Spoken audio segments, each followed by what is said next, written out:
Вітаю, друзі. Ну що, давайте говорити про важливі теми. Давайте поговоримо про те, наскільки прості рішення створюють складні проблеми для нашої країни. Чи наближається дійсно якась пауза у війні? Що відбувається на фронті? Які перспективи сьогодні в Україні? Давайте поговоримо про це з полковником запасу ЗСУ, колишнім командиром 110-ї бригади ТРО Запорізької області, екс-заступником начальника штабу командування ТРО Олександром Ігнатьєвим. Пане Олександре, вітаю вас. Вітаю вас, пане Борислав, радий бачити. Слава Україні. Героям слава. Пане Олександре, дивіться, державний секретар Сполучених Штатів Америки Марко Рубіо під час виступу в Конгресі заявив, що російське вторгнення в Україну стало для Москви стратегічною катастрофою. Також він додав, що жодна зі сторін, особливо російська, він на це зробив акцент, не виявила готовності піти на поступки для встановлення миру в Україні. Скажіть, будь ласка, як людина, яка починала з дронових атак, яка започатковувала це в Україні, чи можуть діпстрайки по НПЗ та стабілізація фронту додати м'якості російській позиції та мотивувати Кремль все ж таки заморозити війну? Наскільки з точки зору військового мистецтва нищення логістики ворога є одним з елементів досягнення результату? Гарне питання, пане Борислав. Прокоментую спочатку позицію, яку висловив пан Марко Рубіо. Вона дійсно, як на мене, певний індикатор того, що американці вже, мабуть, дійсно обізлилися по-справжньому, я сподіваюся, на Російську Федерацію. Мене разом з тим менше турбує там стратегічна катастрофа, яка спричинена сама собою Росії при вторгненні в Україну. Тому що мене, як українця, більше турбує катастрофа, яка в нас наразі справді відбувається. Але разом з тим, ці слова-індикатори, там особливо РФ не хоче миру, або це катастрофа для самої РФ, це, мабуть, така позиція, трансляція позиції Сполучених Штатів в цілому щодо подій в Україні, спричинених війною. Щодо діпстрайків, паління НПЗ, взагалі нафтової промисловості на території ворога, це дуже правильне, на жаль, не дуже своєчасне рішення. Воно мало би бути ще там, мабуть, з початком повномасштабного вторгнення Росії. Чому? Тому що я не пам'ятаю, хто першим сказав цю фразу «нафта, кров війни», але точно я її чув від генерала Кривоноса, і це правда. Нищення нафтопромислового комплексу країни-агресора, воно має наслідки на всіх рівнях. Я з точки зору військового мистецтва буду говорити, на тактичному рівні, тобто воїни противника не мають менше ресурсу для того, щоб там логістику організовувати, заміну, ротацію, взагалі воювати на передньому краї. Це ми про тактичні наслідки говоримо. Оперативні, це знову ж таки логістика в оперативній глибині, там забезпечення операції в цілому по Україні, яку вони там називають спеціальна військова операція. І стратегічні наслідки, звісно, це в першу чергу економіка, але разом з тим не менші наслідки мають погіршення настроїв населення в самій Російській Федерації. Тобто ми бачимо, як вони там дуже сильно переживають за все те, що відбувається. Нарешті переживають, нарешті почали відчувати всі ці наслідки війни вже на собі. І спілкуючись ще раніше, якось, мабуть, вже більше року назад з одним поважним академіком, який економіст високого рівня, він пояснив, що мені це таким чином, що коли страдають великі бізнеси, на яких тримаються також економіки держави, то росте невдоволення серед олігархічних кланів. І це також ми частково можемо спостерігати про такі настрої коливання в Російській Федерації. Це от стратегічні наслідки. Тому однозначно це плюс. Ми повинні бачити збільшення. Вчора, до речі, був такий знаменна дата, я випадково, чесно кажучи, натрапив на неї в інтернеті. 455 років тому кримський хан спалив Москву за те, що Іван Грозний не сплачував данину. То я хотів би сказати, що нарешті, можливо, росіяни тепер відчувають і розуміють відчувають шкірою і розуміють, що за борги, особливо криваві, доведеться платити. Ну і хочеться побачити, як горить Москва, як 455 років тому. Ви знаєте, немає ніяких заперечень. Може навіть не тільки горить, а й вибухає. Це теж непогана ситуація. До речі, от постійні обіцянки 3000 ракет на Москву, от буде зараз точно удар по Москві, от ми точно ударимо по Параду. Воно вже нагадує трохи, знаєте, таку лякалку вовки-вовки. Ну, якщо ти щось обіцяєш, треба робити. Але удари по логістиці, яка забезпечувала, наприклад, Крим, паливом, вона має наслідки. Більше того, я зараз дещо продемонструю. Тимчасово окупованому Криму, якщо нещодавно, там тиждень тому, почали вводити обмеження по продажу, потім почали запроваджувати талони, то зараз навіть по талонах не можна купити паливо. І про це вже свідчать і місцеві колаборанти і окупанти, які там знаходяться. А от ті, хто наші, вони публічно це не говорять, вони кажуть, що дуже задоволені ситуацією і кажуть, що при Україні такого не було. І я зараз дещо продемонструю. В Крыму не получилось у нас вернуться. Все вы знаете, наверное, историю с бензовозами. В общем, бензина в Крыму реально нет. Мы мониторили и сегодня даже объездили уже 15-20 заправок. Ну, просто нет бензина, мы все обзвонили, все. Какие-то заправки вообще просто тупо закрыты, запакованы. Вот, и подвоза не будет, потому что мы уже третий день подвоза ждем, подвоза нет. В общем-то, вот такой коллапс произошел. Ситуация HELP, ситуация SOS. Какие-то постапокалиптические еще моментики чувствуются, такие, знаете, немножечко нервишки подшаливают, когда ты ищешь бензин, приезжаешь, они такие только по талонам, а талоны выдают только там, ну, какие-то спецслужбы. В общем, не можем никак выехать, потому что осталось 10 литров. Мы в Алуште остановились на несколько дней и, ну, точнее, каждый день продляем, потому что бензина нет. Но спасибо своей команде, реально нам завтра должны привезти пару канистр, и мы вроде как освобождены будем. От ця фраза про звільнене будемо, мені здається, потрохи звільняють від окупантів Крим. Але дивіться, почалося з Криму. На днях почалося обмеження продажу в Пітері. Сьогодні вже є точна інформація, що обмеження вводиться в Москві. Це додатковий тиск, який спрацює, чи це буде як в тому анекдоті, коли, пам'ятаєте, батько повертається додому і каже: синку, горілка здорожчала. Батько, це ти пити менше будеш? Ні, синку, це ти їсти будеш менше. Путін буде вимушений реагувати, чи він скаже: ні, росіяни будуть гірше жити, менше їздити на транспорті, але воювати ми будемо і далі? Чи ігнорувати це не вдасться? Звісно, що це ігнорувати не вдасться. Як я вже говорив, це такі стратегічні наслідки, і я сподіваюся, що ця мадам, яка зараз ще, я би сказав, в досить оптимістичному настрої перебуває, вона через там певний час запише відео, де от будуть на її обличчі транслюватися, грубо кажучи, наслідки всього населення і відношення, зокрема, до їхнього керівництва, яке все це притягнуло тепер і на їхню територію. Хоча Крим, нагадую, це Україна. Так, я погоджуюсь з вами, Крим – це Україна. Більше того, потрохи звільняється Крим від окупантів. Потрохи. Але давайте повернемось до міжнародної політики. Заява Рубіо – це не перший дзвіночок для Росії. При цьому зараз в Конгресі США просувають пакет допомоги Україні на 9 мільярдів та вже підтримали розгляд законопроекту про нову допомогу Україні та санкції проти Росії.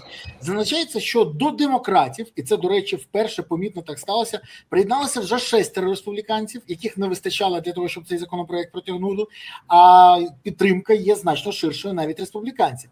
Законопроект передбачає посилення санкцій проти російського нафтового сектору, введення мит у розмірі 500% на низку товарів з Росії, а також розширення військової підтримки України. І останнє особливо стурбувало Москву, тому що мова йде про ленд-ліз. Скажіть, будь ласка, як може допомогти ленд-ліз України, і як ви вважаєте, чи не було помилкою того, що керівництво країни, особливо Зеленський, був проти використання ленд-лізу в той час, коли це було можливо? Прокоментую знову ж таки, що для мене оця інформація про приєднання 6 республіканців, чи можливо вже навіть більше, до демократів з точки зору надання Україні допомоги, ну і там збільшення санкцій щодо Росії. Для мене це не пусті слова. Я особисто роблю такі висновки свої не з чуток, там не з відкритих джерел, а своєї особистої присутності. Наприклад, в цьому році, ще в лютому місяці, в Сполучених Штатах там український тиждень проводився. І багато, на жаль, наших співгромадян скептично до цього відносяться. Типу, що ви туди їздите, для чого це вам? На днях я мав честь відвідати Black Sea Security Forum, Чорноморський безпековий форум в Одесі. І що я для себе особисто відмітив? Значить, щось трапилось. Пан Олександр зараз повернеться. Це інтернет, ми всі розуміємо. Зараз він повернеться до нас. Але зараз хочу скористатися ситуацією. Будь ласка, підпишіться на канал, якщо ви ще не підписані. Поставте вподобайку, якщо ви ще не поставили. Відреагуйте якось. От пан Олександр з'явився, щось було з інтернетом, так буває. Я вибачаюся, закінчу просто. Поставте вподобайку, підпишіться, прокоментуйте, напишіть, звідки ви дивитесь і куди закинула вас доля. Що ви думаєте, до речі, з того приводу, що розповідає пан Олександр? І, про речі, як ви оцінюєте цю зміну в позиціях республіканців? Вибори наближаються, 3 листопада вибори, багато хто з них розуміє небезпеку. Допишіть про це. А також, звідки ви дивитесь? Місто, селище, країну, регіон, район, область. Пишіть про це, це важливо. Географію наших глядачів ми завжди вивчаємо. Тож, дякую вам за те, що ви активні і не пасивні. Пасивних у нас вистачає, нам би активних побільше, щоб країну відновити. Пане Олександре, ви зупинилися, вас викинуло на той момент, коли казали, що ви були в лютому в Сполучених Штатах. Так, я був в лютому в Сполучених Штатах, мав за честь прийняти участь в українському тижні в США і спілкуватися відповідно з різними категоріями американських громадян, зокрема там з певними політиками, бізнесом і таке інше. І так вони дійсно, їхні очі округлюються, коли вони чують з першого джерела про реальні історії, які відбуваються в Україні. Я зараз кажу не тільки про свої історії, я там був на багатьох панелях, де виступали наші українці, доносили до громадян США справді ці жахи війни. Декілька днів тому також мав за честь вдруге, бо в минулому році також був на Black Sea Security Forum в Одесі, це Чорноморський безпековий форум. Дуже великий форум, присвячений безпеці та обороні України. Що я можу відмітити? Що порівняно з минулим роком цей Чорноморський безпековий форум, він для мене став таким своєрідним індикатором. Порівняно з минулим роком дуже збільшилася присутність посадовців бізнесу зі Сполучених Штатів Америки. Тобто ті люди, яких я зустрічав в Сполучених Штатах, з якими я спілкувався, яким також доносив реальну ситуацію в Україні, принаймні там 5-6 чоловік, а це знову ж таки політики, духовенство, зокрема там пастор президента Трампа Марк Берт, також різні представники великого бізнесу, вони з'явилися на цьому безпековому Чорноморському форумі. Я дуже був радий їх бачити. Про що це говорить? Про те, що Сполучені Штати більше нас чують і більше до нас звертаються, прибувають до нас, щоб побачити вже це своїми очима, і відповідно підтримка України в цьому напрямку росте. І от ми бачимо ці приєднання 6 республіканців. Я сподіваюся, що це якраз такі наслідки такої роботи. І це величезний плюс для України. Значить, щодо ленд-лізу. Ленд-ліз, ми знаємо, закон про ленд-ліз Сполученими Штатами був підписаний ще весною 22-го року, але чомусь, незважаючи на всі заяви нашого керівництва, це не набуло широкого застосування, тобто не пішов цей ленд-ліз так, як би хотілося. На це є об'єктивні, суб'єктивні причини, в тому числі зміна політичного керівництва в США, яке трішки змінило свій вектор, вбачаючи те, що ленд-ліз не повинен бути безкоштовним, безоплатним. І знаєте, я з точки зору якщо поставити себе на місце державника якоїсь іншої країни, то це має певний сенс. Тобто ніхто нікому нічого не винен. Але і допомога має бути на якихось там розумних паритетних зв'язках відбуватися. Тому в цілому ленд-ліз це, звісно, правильно. Я розумію занепокоєння Путіна, бо він ж також пам'ятає історію Другої світової війни, де навіть такий ексцентричний керівник держави, як згадаю це прізвище Сталін, він в 43-му році в Тегерані на конференції вже подякував Штатам, сказавши, що ленд-ліз вніс основний вклад в перемозі над фашистською Німеччиною. Тому Путін розуміє, що якщо зараз в Україні почнуть, грубо кажучи, сипатися допомога різноманітна, в тому числі озброєнням, точніше, я сподіваюся, що в першу чергу новітнім озброєнням, яке також є в Сполучених Штатах, це буде дуже великий плюс. Але ж давайте поговоримо про такі питання, як логістика цього ленд-лізу, якщо ми говоримо про озброєння техніку, куди вона має відбуватися? Чи готові в нас якісь логістичні хаби до прийому? Але найголовніше питання використання ленд-лізу – це хто буде використовувати. Чи проводяться у нас заходи, які посилять мобілізацію або сприятимуть мобілізації? Чи з'являться в нас додаткові люди, які будуть навчатися? Умовно, завтра там підуть великими партіями, там, не знаю, літаки, дрони, танки, там просто американські якісь автомобілі, автомобільна техніка. Хто буде сідати за ці штурвали, хто буде навчатися, хто буде воювати? Можливо, це хтось із, третьої ротаційної зміни, яку оголосив пан головнокомандувач Сирський. В нас там, ви чули, мабуть, цілий наказ віддали, де розписано, як має відбуватися трьохзмінна ротація. Але вибачте, вибачте, перебиваю вас, але через цей наказ регочуть всі військові. Це справа. Я про це зараз скажу. Це реготання скрізь, знаєте, це сміх скрізь сльози.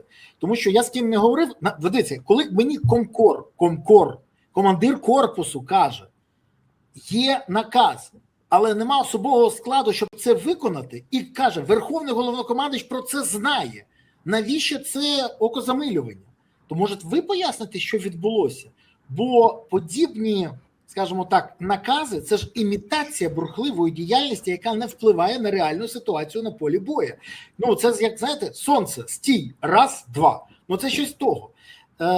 Чи може наш головнокомандувач, пан Сирський, не в курсі, що деякі бригади на 30% тільки заповнені особовим складом? Чи може він не знає, що відбувається дійсно і чому не відбуваються ротації? І навіщо такий наказ? Бо це ж фактично підвішують на гачок керівників підрозділів за те, що вони не зроблять, а в них нема можливості. То що ж це відбувається? Коли я зараз згадав про третю групу ротації, яка за логікою головнокомандувача має перебувати десь там глибше в тилу, готуватися, відпочивати, то і прив'язав це до потенційного потоку ленд-лізу. Звісно, що це був такий собі сарказм з моєї сторони, бо всю цю інформацію, яку ви тільки що озвучили, яка до вас заходить від командирів корпусів і таке інше, я абсолютно підтверджую. Все це, вибачте, дикий, але популізм. І я дуже коротко поясню, чому так відбувається. Це типова ситуація, коли виникає якась пожежа, умовно, в суспільстві виникає резонанс через якісь події. А я нагадаю, що до такого рішення і до такого виступу головнокомандувача про ці 3 зміни спонукнула негативна історія, яка мала місце в 14-й бригаді, де бійці там без належної підтримки дуже довго перебували відірвані від своїх основних сил. Тому і виникло таке, знаєте, популістичне рішення, яке абсолютно не прив'язане до життя. Це типова, знову ж таки, історія. Давайте хоча б згадаємо наше з вами спілкування на тему, чому ми провалили підготовку пілотів дронів БПЛА, і буквально там через день чи через 2 після того, як ми з вами поспілкувалися в ефірі, і я пояснив ролі місця діючого головнокомандуюча в цьому провалі. Вже, якщо я не помиляюсь, 20 березня, тобто через декілька днів після нашого з вами інтерв'ю, головнокомандувач вийшов в ефір з дуже потужною, надпотужнішою останніх часів заявою про те, що тепер ТРО будуть посилені дронами, артилерією, бронетехнікою, і вже якась чергова нова реформа, що стосується сил ТРО, от вже завтра відбудеться. Ну от мені дуже цікаво, з 20 березня пройшло вже достатньо багато часу, але скільки артилерії, дронів і бронетехніки з'явилося в ТРО. А я вам скажу, що за моєю інформацією, нічого не змінилося. Тобто знову я можу сказати, у вас неправильна інформація, тому що на днях я особисто передавав ТРОшникам 2 Мавіка, тому на 2 Мавіка стало більше. Це потужна, незламна просто незламне посилення. Ну я теж дивіться, коли до мене звернулися, я не можу не дати. Ви ж розумієте, якщо є можливість, і тим більше там є мої побратими, але ситуація ж не виправляється на рівні держави. І абсолютно. 2 Мавіка для ТРО – це те ж саме, що 2 кулемета для бригади. Ну, це те саме. Ну, от просто, ні про що. Тому так, запитаю, саме так. То що відбувається? Це просто від неспроможності щось зробити, чи це імітація бурхливої діяльності під тиском просто суспільного запиту на змінюйте щось? До речі, у нас же зараз є вже зміни. Пан Олександре, мабуть, ані ви, ані я не могли пропустити те, що Міноборони анонсували реформу армії і повідомили, що презентує її 1 червня. Якщо я не помиляюсь, сьогодні 4 червня, а презентації все ще немає. При цьому депутати відверто кажуть, що підвищити зарплату військовим до насонних 460 тисяч гривень швидше за все нереально. І до 300 тисяч теж нереально. За їх словами, на даний момент ресурс під усе це не запланований. Грошей в бюджеті немає. І це фікція. Більше того, в мене в ефірі був навіть секретар Комітету Верховної Ради з нацбезпеки, розвідки та оборони Роман Костенко, і він каже, ініціативи супер, гроші, де це на все це взяти? Бо це запитання усіх. Але Міноборони про це мовчить. Фьодоров розповідає, що наші кораблі вже бороздять простори Всесвіту. Але звідки фінансувати це, не пояснює. І це ж обіцяє ціле Міноборони. Тож, влада знову локшину на вуха суспільства вішає, чи що? Знаєте, всі ці ваші слова і слова тих авторитетних людей, яких ви зараз згадали, вони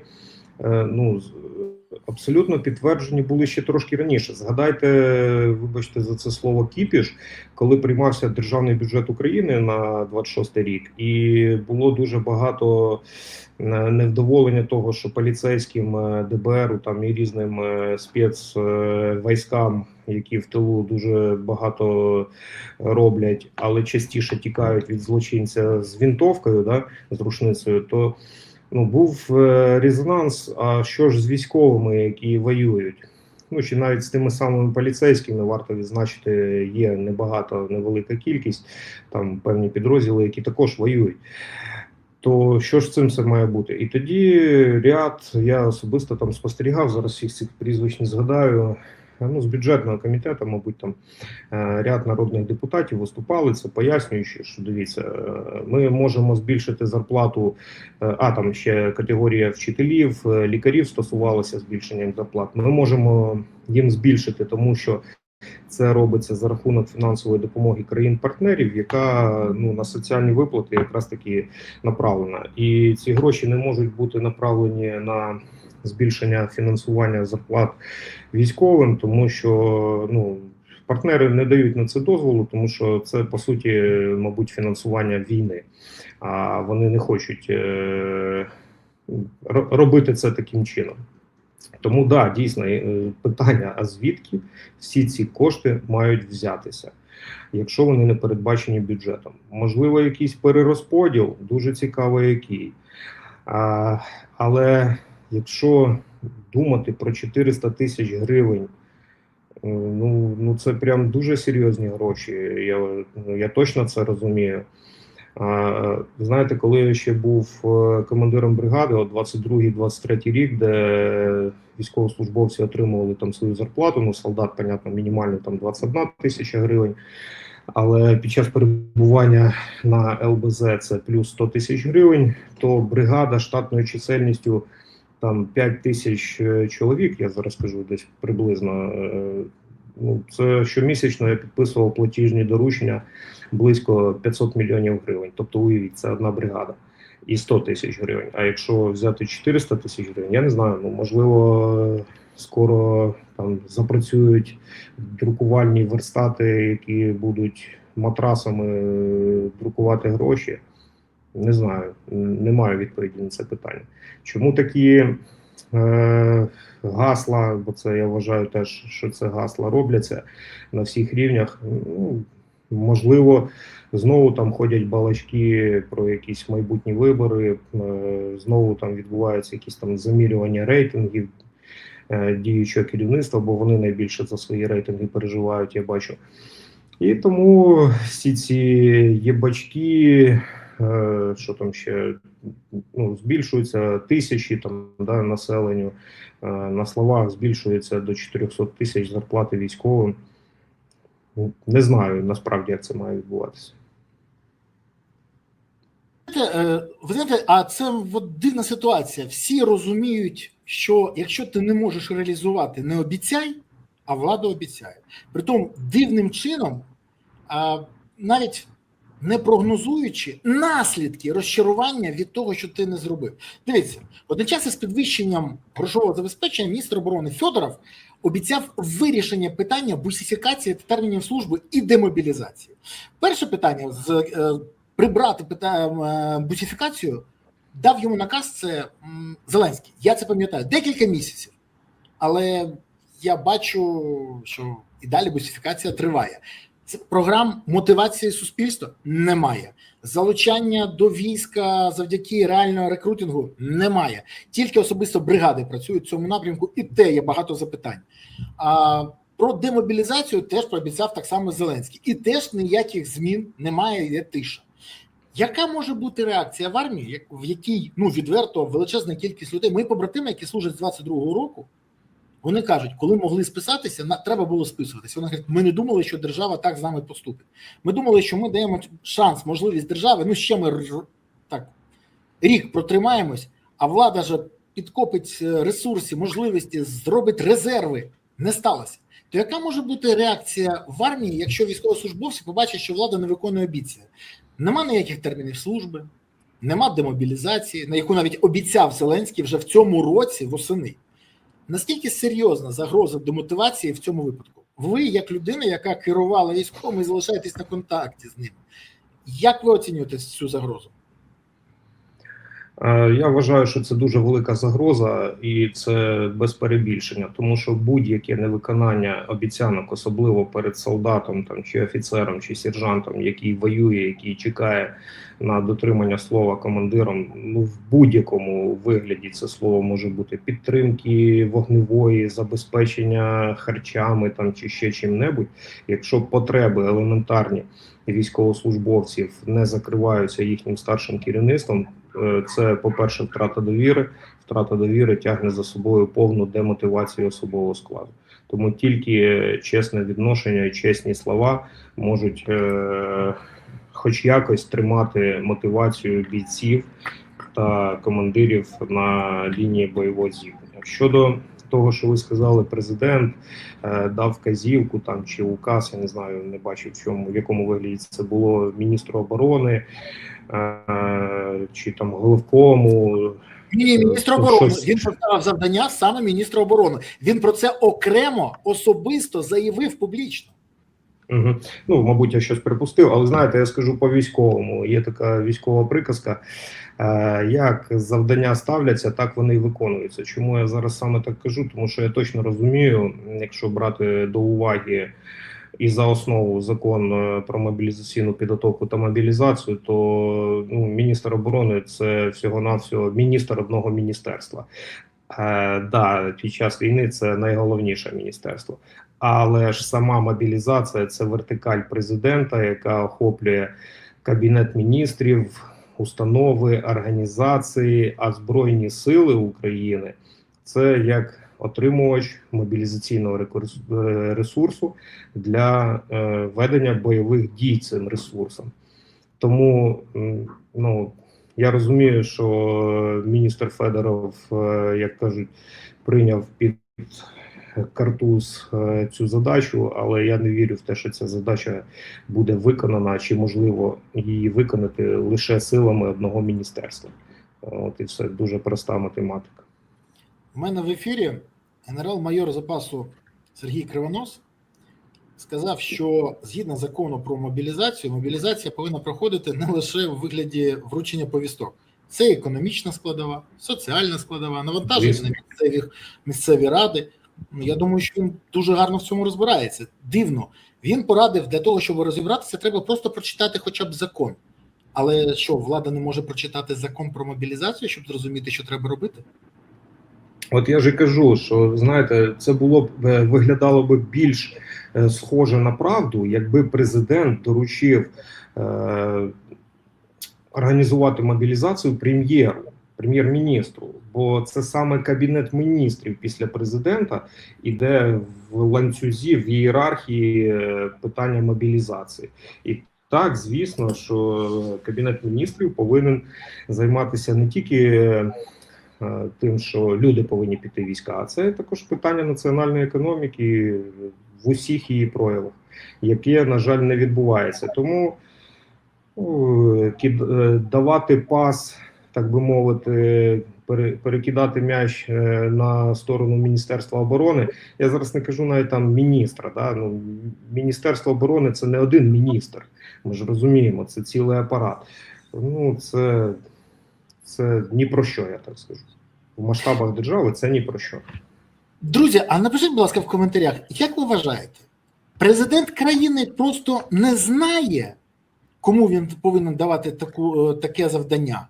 Чи все знає, але робить так, як йому зручніше? Щоб менше втрачувати рейтинг. Напишіть, не знає або імітує. Тому що тут два варіанти. Якщо не знає, це зрозуміло. А якщо знає, але імітує, то це ганьба. Навіть ні, ганьбіще. Напишіть, не знає або імітує. Треба ж зрозуміти, як ви вважаєте, президент просто помиляється, чи все розуміє і навмисно робить так? До речі, взагалі дивна ситуація, що президент щось коментує, а щось ігнорує. Мова навіть не про напади на військовослужбовців ТЦК або на якісь інші випадки, а, наприклад, про ситуацію навколо Покровська та Мирнограду сьогодні мовчать і Зеленський, та майже немає інформації у ЗМІ. Дивна ситуація. Постійно було так само, як і з фортецею Бахмут, фортеця Авдіївка, фортеця Солідар, фортеця Часік, а потім тиша. Забувають. Повідомляється лише про звільнення території, якщо вони є. Але відомо, що ворог має зараз просування в напрямку населених пунктів Мирне та Новоолександрівка на Покровському напрямку. Більше того, туди перекидаються нові війська. І Зеленський взагалі мовчить і ігнорує те, що трапилося зараз в Мирнограді і Покровську, вибачте. Наскільки корисно мовчати про це? Може, військова цензура якраз каже, мовчить, не треба взагалі нічого казати. І що сьогодні насправді відбувається на фронті? Бо якщо послухати заяву говорячих голів з Офісу президента або самого Зеленського, ми потужно звільняємо на всіх напрямках і вже крокуємо в бік Москви. Дивіться, таке цікаве питання, наскільки корисно. Давайте тоді уточню це запитання. Наскільки корисно кому або для чого? Наскільки корисно нам, громадянам України, знати і розуміти, що відбувається. Чому? Тому що в мене таке відчуття, що коли люди не розуміють, що на фронті, вони мають ілюзії. І це, до речі, багатьох демотивує приєднатися до Збройних сил. Я от коли спілкуюся, чую там вже все добре, ми вже почали звільняти, нафіга мені приєднуватись? Більше. От мир буде, вже домовились. Зеленський каже, що зараз ми дуже близькі, він готовий вже до спілкування з Путіним. Чи це не зводить в оману українців про те, що відбувається? Бо коли ти розумієш загрозу, ти по-іншому ставишся до них. Дивіться, висловлю свою думку. Значить, те, що суспільство інформується лише про якісь досягнення, які насправді є, але вони настільки мізерні, це має місце. Те, що не інформується суспільство про провали, це також має місце. Чи корисно це для суспільства? Я думаю, що ні. І, зокрема, в тому ракурсі, про який ви зараз озвучили, що люди можуть думати, що там все дійсно добре. І від цього, наприклад, навіть може страждати таке явище, як волонтерська допомога, збори, да, які, ну, ми всі розуміємо, що мають величезну масову частку в допомозі підрозділам на передовій. Також через таке мовчання можуть падати і такі процеси, ну, ефективність таких процесів. Чому це відбувається? Ну, звісно, навіщо говорити про незручні речі, які будуть однозначно шкодити і так, скажімо так, не дуже високим рейтингам діючого воєнно-політичного керівництва. Тому це відбувалося, відбувається і надалі буде відбуватися.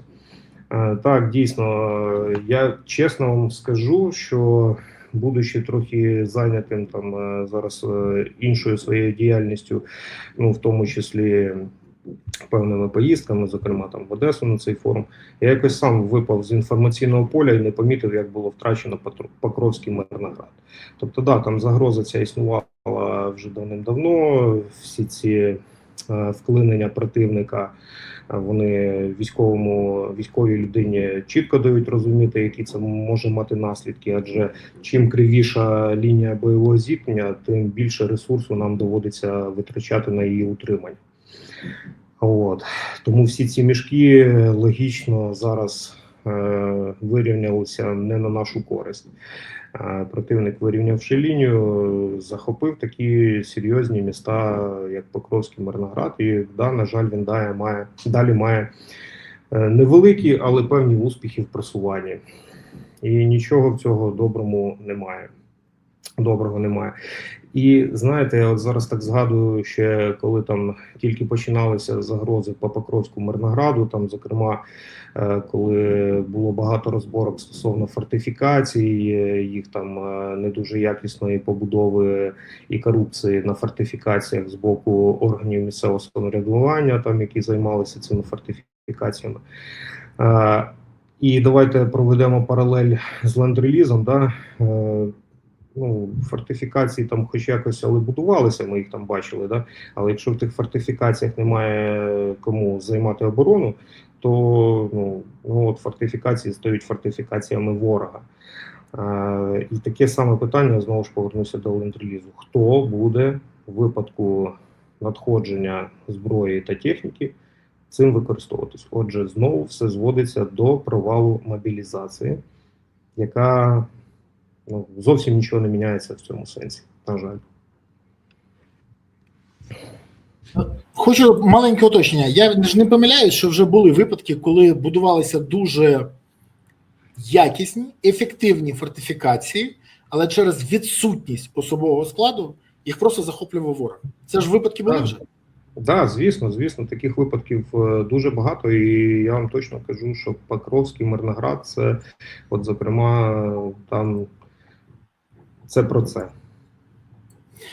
На жаль, так. І, на жаль, якщо про це мовчати, то ситуація не виправляється, тому що помилка, яка залишається не виправлена, а винні не покарані, вони будуть повторюватися. Завжди.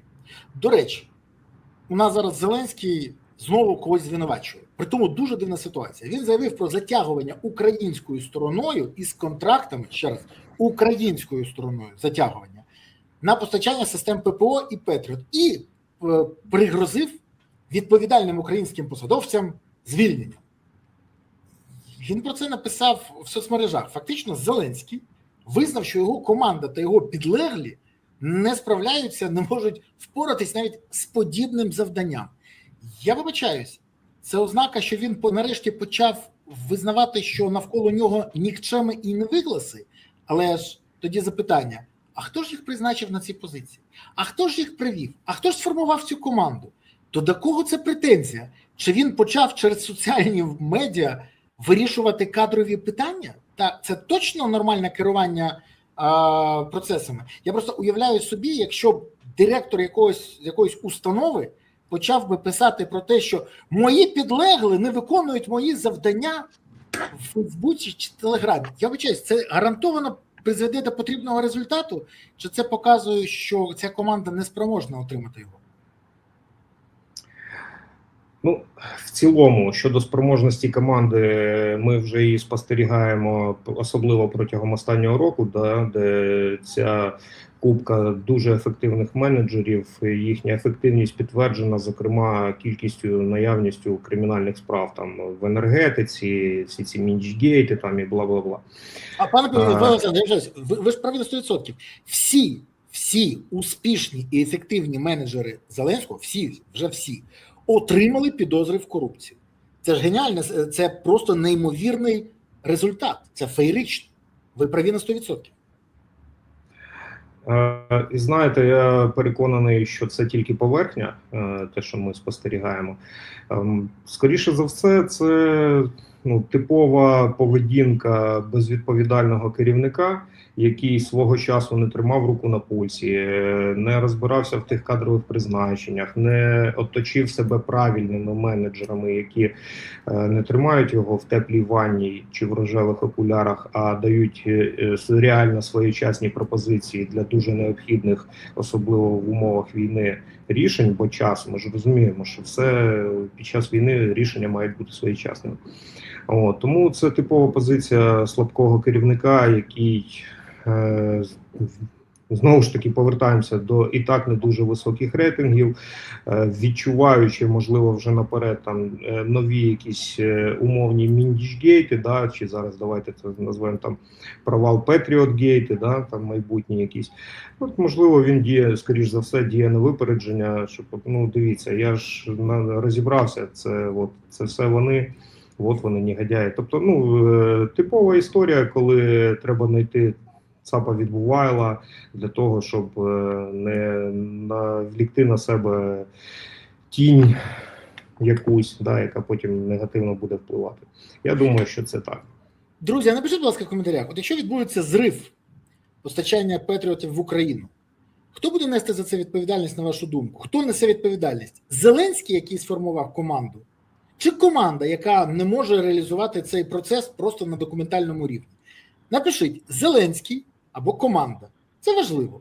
Треба ж знати, у нас цар чи бояри несуть відповідальність. Пишіть про це в коментарях, це важливо. А ще напишіть, будь ласка, звідки ви дивитесь цей ефір, куди закинула вас доля, де ви чекаєте або наближаєте перемогу. Місто, селище, країну, область, пишіть, це важливо. Вподобайку теж не забувайте ставити. Підтримайте канал. Я буду вам вдячний. Пане Олександре, дивіться, сьогодні, дивним чином я спостерігаю, як влада підтримує деградацію українців. Це не жарт. Посол України у Великій Британії, генерал Валерій Залужний, пропонує свою візію, на чому треба сконцентруватися державі. Пріоритет в перспективі у створення технологій та інновацій. Це зрозуміло. Країна повинна інтегруватися в загальносвітові тренди, якщо ми хочемо бути державою, яка має цінність у світі. А для цього необхідно обрати пріоритети і прикласти реальні зусилля для розвитку точних наук і підтримати талановитих дітей. Саме на це звертає увагу Залужний і каже, що для того, щоб змінити ситуацію, досягнути мети, країні потрібні фізики, математики, хіміки, біологи, генетики, інженери, розробники програмних продуктів та інше. І якщо хочемо побачити в Україні науково-технологічну революцію, то Залужний каже, що держава має прикласти до цього зусилля і мотивувати дітей займатися точними науками. А нам замість цього депутати сьогодні пропонують прибрати математику з обов'язкових за здання в НМТ, і це точно дасть потрібний результат Україні чи нашкодить? Бо, давайте відверто, дитина, якщо йому пропонують не напрягатися, вона напрягатися не буде. Але потім, чи варто чекати тоді якихось досягнень у тих, хто не має навіть бажання займатися математикою, бо можна її не здавати. Все нормально. От я дуже хотів би подискутувати з тими народними депутатами, які заявляють про те, що дітям і так складно. Скоріш за все це зводиться до їхнього розуміння, там плекання і опіки над своїми дітьми. І це, в принципі, нормально з точки зору, якщо це там мати чи батько, свою дитину, хоче, щоб їй було легше в цьому житті. Але ж, знаєте, є така стара добра приказка: складні часи породжують сильних людей. І тому це точно йде в розріз з тим, що держава має бути сильною. Адже математика, ми ж всі розуміємо, фізико-математичні науки – це ті науки, які якраз таки зараз в тому числі дають певні технологічні інноваційні результати на полі бою. І як ці народні депутати бачать собі без математики майбутнє новітньої України, як ми будемо наздоганяти, втративши дуже велику частину інтелекту українського, який мігрував за територію держави, я зараз скажу, не підростаюче навіть покоління, підростаючого покоління дуже багато, а й ті реальні уми, які сьогодні там викладали, не сьогодні, а ще 4 роки тому викладали в інститутах, в університетах, також пішов цей відток кадрів. Це зовсім неправильно. Тому візія генерала Залужного, вона абсолютно логічна, абсолютно правильна, і тільки завдяки цьому може бути успіх. Я вам більше скажу, бачите, генерал Залужний на сьогоднішній день демонструє високі свої думки не тільки з точки зору математики там і розвитку технологій. Це взагалі стратег, військовий стратег найвищого гатунку, а тепер вже через певний час перебування на певних політичних, дипломатичних посадах, це вже високого гатунку політик та дипломат. Чого я так кажу? Тому що якраз таки під час цього Black Sea Security Forum пан генерал також був долучений до цього форуму онлайн. Я уважно слухав його стосовно безпеки Чорноморського регіону, взагалі візії з точки зору стратегії НАТО, яка відсутня щодо Чорного моря, хоча ми знаємо, що найменше 3 країни-члени НАТО, це країни Чорноморського узбережжя. Ну і взагалі всі питання, про які говорить пан генерал, вони абсолютно мають чітку державницьку позицію, а не, вибачте, ще раз повторюсь, якийсь інтерес як батька чи матері дитини, яка втомилася вчити математику. Тому... До речі, мене завжди дивувала ця ситуація, що те, що потрібно державі, озвучують якби люди, які розуміють це, а от тоді те, що озвучують народні депутати України, то вони не розуміють, що державі потрібно? Чи вони орієнтуються на власні розумові здібності і здібності своїх дітей? Тоді це треш. Це треш просто. Бо власні інтереси депутатів не повинні превалювати над інтересами держави і тим більше майбутніх поколінь. Я вважаю, що це лежить на поверхні. До речі, це саме про це, да, я впевнений, що це мамкіна турбота, не більше. Але вона абсолютно зайва. Але дивіться, це ж призводить до проблем у всіх напрямках. Всі розуміють, що потрібно, але влада керує якось дивно. Наприклад, ви чули, що заявив колишній заступник начальника Генштабу ЗСУ Ігор Романенко? Він заявив, що технічно Росія здатна завдавати удари по мостах Києва і не тільки. І каже, на жаль, технічно Росія може продовжити завдавати удари по нашій інфраструктурі. Питання в тому, як нам відповідати. Шукати ракети і бити по підприємствах, на яких Росія виробляє ці ракети. Це говорить Романенко. Всі розуміють, що треба робити, але влада чомусь це не робить. Більше того, я не знаю чому. А в Офісі президента чекають ті самі 7 ракет на добу, які обіцяв Фаєрпойнт? Чи може оця остання заява Штілермана: влітку ми будемо вже балістикою бити по Москві? Але якщо чекати і нічого не робити, то може нічого не дочекатися, окрім нових проблем. Більше того, а що будуть робити представники Фаєрпойнту, коли ракети по Москві не прилетять? Так само, як і про 200 ракет обіцяних, чи про 7 ракет, чи про 1000 ракет. Це ж обіцянками ворога не здолати. Ми вже чули ці обіцянки про 3000 ракет. Знаєте, я проаналізував певну історію розвитку Firepoint, да, зокрема там з відкритих джерел, там є інформація в Ютубі, гарно зняті відеоролики про те, як FP5, там, як вона побудована, як вона оминає всі там перешкоди, завади противника, як вона долітає до цілі, в чому її перевага, там, на відміну від інших ракет. І зокрема, там ведеться мова про те, що ця ракета крилата, вона побудована на реактивному двигуні, який використовується в літаках, зокрема там ВЛ-39, це старі радянські ще там літаки. От. І тобто, ну я точно знаю, що ці двигуни беушні бувшого використання використовуються в цих ракетах, і їх ресурс по світу дуже обмежений. Firepoint ці двигуни викупає по всьому світу. От, приводить їх там до ладу, бо вони не завжди справні, там простоявши десь там на кладовищах літаків незрозуміло скільки часу. І повірте, цих двигунів по світу зовсім мала кількість. Тому, ну чесно, я вже точно розумію, що FP5, якщо не буде розвитку нашого виробництва якихось таких двигунів для крилатих ракет там чи ще чогось такого подібного, то ну настане час, коли ця історія і так не дуже добре їде, вона взагалі припиниться. Тому більше, там вибачте, що це мова йде про десятки двигунів, а не про тисячі. Да, мова йде про ну може не про десятки, про сотні. Давайте так, про сотні, але не тисячі точно. Я кажу, що таких двигунів там в межах сотні по всьому світу ще там залишилося. Декількох сотень. Так. Чи робиться зараз якась балістика в нас, чи існують якісь програми? Ну, маю великі сумніви, що вони існують, бо якби вони, ну тобто, що вони ефективно просуваються. Ми вже, мабуть, на п'ятий рік війни вже мали би побачити результат, якого немає.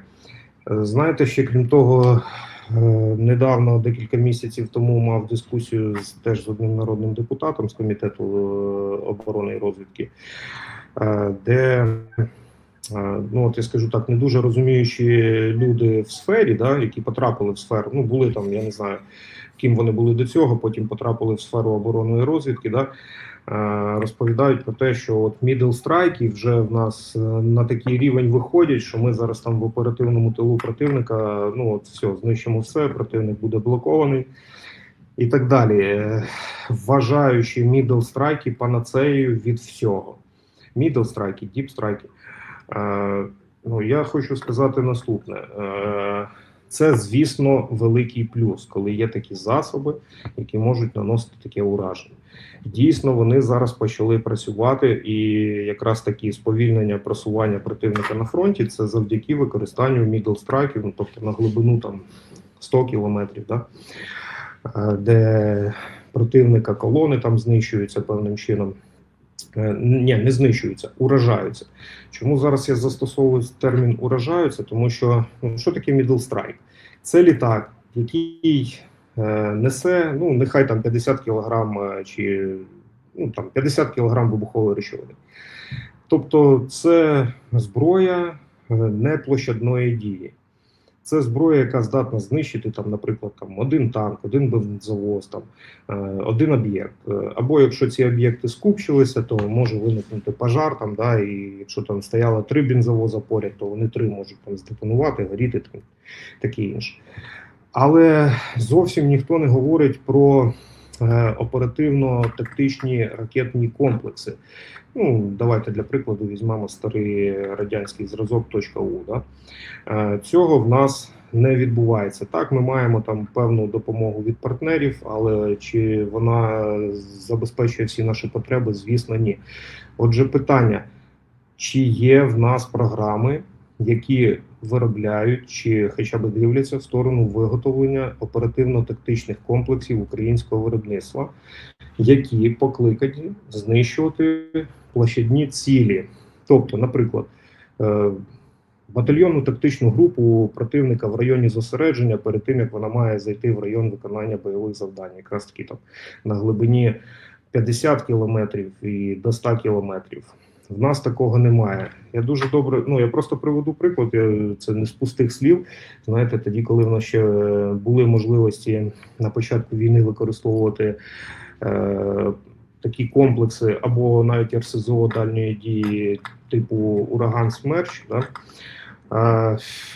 Дуже гарно, я вам скажу, виходить результат, коли ми ідентифікували батальйон противника, який на бронетехніці зайшов на батальйонний польовий пункт заправки. Що це означає, військові знають, поясню трохи, це там від 20 до 30 бойових машин, тобто танків, БМП, БТРів. Просто в полі до них під'їжджають бензовози, розкидують там відповідні шланги і рукави, і одночасно там за дуже короткий час цей батальйон заправляється повністю паливом і далі вже може діяти там знову йти там в наступ і так далі. І виявивши таке, повірте, от коли 20 машин з цими всіма топливозаправниками, з цими рукавами починають горіти, а разом з тим і противник, який це все там забезпечував, це результат.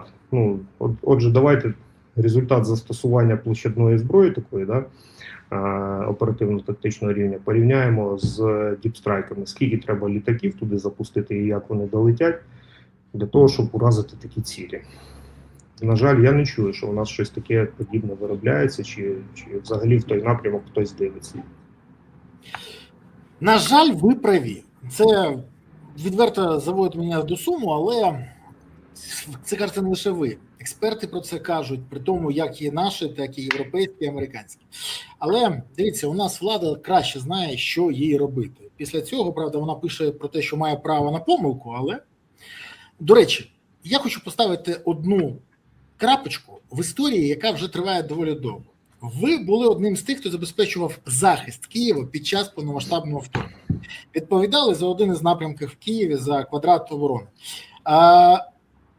Скажіть, будь ласка, чи можете ви поставити крапку в історії з чеченцями, яких вбивав в той час Татаров по версії Зеленського в центрі Києва? Чи була така історія, чи були прорив з боку кадирівців, тому що Зеленського проблеми з дефініціями, з боку кадирівців до центру Києва, не знаю, до околиць Києва, в Київ, де їх зміг дійсно знищити потужний, незламний, контролюючий всіх силових органів в Україні, пан Олег Татаров. Мені дуже цікаво просто дізнатися, чи відомі вам прориви їх, чи дійсно це було, може не на вашому квадраті, на інших, бо я з ким не спілкувався, жодна людина мені не підтвердила прорив, або взагалі знаходження їх в Києві, в черді Києва. І друге, чи є зараз загроза на Київ з боку Білорусі або які іншого напрямку? Щодо чеченців в Києві, я би міг коротко відповісти, і їх потенційного вбивства Татаровим і іншими потужними джекічанами в оточенні Зеленського, я би міг відповісти коротко ні, але коротко не вийде.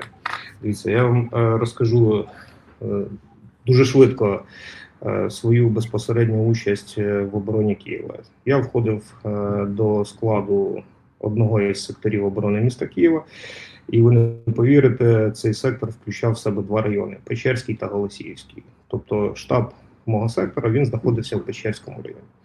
А це, відповідно, центр Києва, центріше, мабуть, не буває. Центріше тільки Хрещатик. До чого я це все?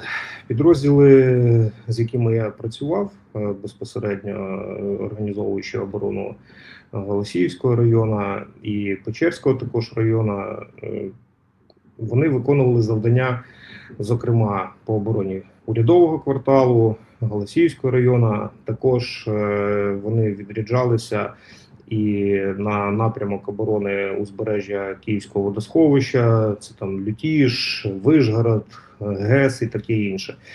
Тобто своїми ногами я обходив за 1,5 місяця оборони міста Києва всі райони, всі підступи до Києва з боку Голосіївського району, там від Кончезаспи і в глибину. І так само бував на цих плацдармах Лютіжському, так називаємо, і Вишгородському, всіх цих місцевостях. Жодного разу історії про чеченців на підступах до Києва я не чув. Ба більше скажу, що під час обстеження там підготовки до оборони всіх цих районів мною особисто знаходилися стратегічні засоби протиповітряної оборони держави та Києва, зокрема зенітно-ракетні комплекси БУК-М1, які знаходилися взагалі без будь-якого прикриття охорони та оборони, ну як це має в класичному вигляді, а отже були дуже лакомим шматком для диверсійно-розвідувальних груп.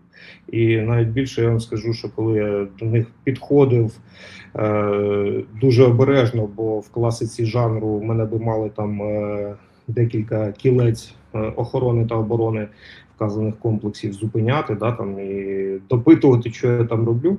От, цього не відбувалося, і потім саме я був ініціатором перед керівництвом сектору і керівництвом оборони міста Києва, ініціатором того, щоб підрозділи Сил територіальної оборони були залучені до охорони та оборони цих стратегічних об'єктів протиповітряної оборони. Тобто це вам ще одне підтвердження, що диверсійно-розвідувальних груп на підступах до столиці точно не було. Да, постійно нагніталася паніка стосовно того, що буде захоплений урядовий квартал. Були різні фантазії, я вам скажу, правильного розвідника, який знаходився десь там поблизу, не знаю, президента, можливо. Чому кажу правильно? Бо правильним розвідником вважається той, який потенційні дії противника накрутить так, щоб максимально передбачити всі сценарії найгірші розвитку подій. Ну, для чого? Для того, щоб відповідну протидію можна було побудувати. Отже, нагніталася паніка, що урядовий квартал буде захоплений, в тому числі висадженням тактичних повітряних десантів. І, зокрема, знову ж таки, своїми ногами обходив всі можливі райони, потенційні райони висадки тактичних повітряних десантів противника, які передбачалося, і це був насправді єдиний спосіб, могли заходити по руслу Дніпра зі сторони Київського водосховища, ну і десь потенційно могли би висадитися в урядовому кварталі. Я, звісно, з цього всього сміявся, тому що росіяни, вони хоч і безтолкові, але не настільки безстрашні. Ну, висадити будь-який десант в центрі величезного міста, це означає кинути їх там в м'ясорубку на призволяще. Але більше того, всі можливі райони висадки тактичних повітряних десантів, зокрема там Лисі Гори, там і інші місцевості, я обходив своїми ногами і завжди заперечував можливості такого сценарію.